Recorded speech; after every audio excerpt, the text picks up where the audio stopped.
Call it a leap of faith, a run for our money. Chicago's Olympic bid has been a gut check for this city. But with just over 2 months to go, are you worried somebody could be pulling punches? I'm looking and listening at everything. Meet Perry Myers from MSI Detective Services right here in town. His specialty, detecting deceit. We're trained to see certain movements as, suspect. The breathing, the eyes. I'll look at the skin texture to see if there's perspiration. Look at the neck to watch the pulse. We asked Perry to look at 5 clips of 2016 CEO Pat Ryan and 5 clips of Mayor Richard Daley. In a couple of clips, there was nothing suspicious.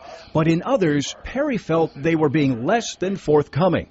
Maybe not lying, but possibly withholding information. There were some red flags that were evident. For starters, he's intrigued by Ryan's voice inflection when answering a question at a press conference last month. It is highly improbable that anything could go wrong that could eat through that amount of money. Highly, these kinds of things.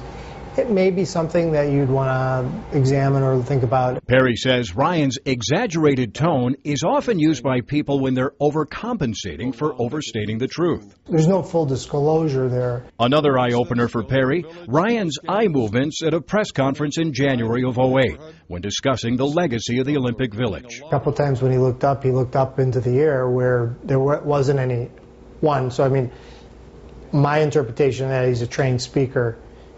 Usually you talk to the audience not up there, it's, over here. The movement, subtle and slight, but significant because Perry says it's the only time Ryan looks away, a reflex when some people have something to hide. There are things that they're not saying that they want to keep private or not tell the whole truth. Daley's gestures equally revealing. Watch him at this press conference in 2007. The Olympics must not be a financial burden to taxpayers of Chicago or Illinois. Did you notice any unusual movement?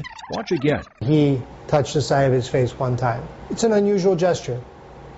When you bring your hand up to your face, normal would be 2, 3, 4 times scratching.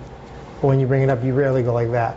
He may have been holding something inside or not telling the truth or, not telling all the truth. Perry's also intrigued by Daley's actions when our crew caught him at the airport after promising in Switzerland he would sign the IOC contract. All the cities were represented, and the Japanese, Spain and Brazil, they spend all their taxpayers' money. We don't spend any taxpayers' money. He's blinking a lot, and again, there were a few words that were jumbled up. We're not getting 100% disclosure. There were times where they danced around answers to questions that they didn't really want to answer. But that's not the same as lying about it. We asked Mark Gannis, president of Sports Corp, a local consulting firm, if he feels the 2016 team has been dishonest.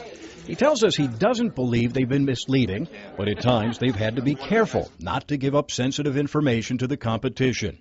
Our skepticism, Gannis believes, comes from a legacy of shady Chicago politics. 2016 is simply paying a price for generations of perceptions of less than truthfulness and less than transparency. Since he could not see Ryan and Daley speak in person, Perry can't say for sure whether his analysis is completely correct, but he believes by looking for clues, actions do speak louder than words. I would be highly skeptical, and I would look into this much further and want to examine things. Because with hundreds of millions of dollars on the line, none of us have money to burn.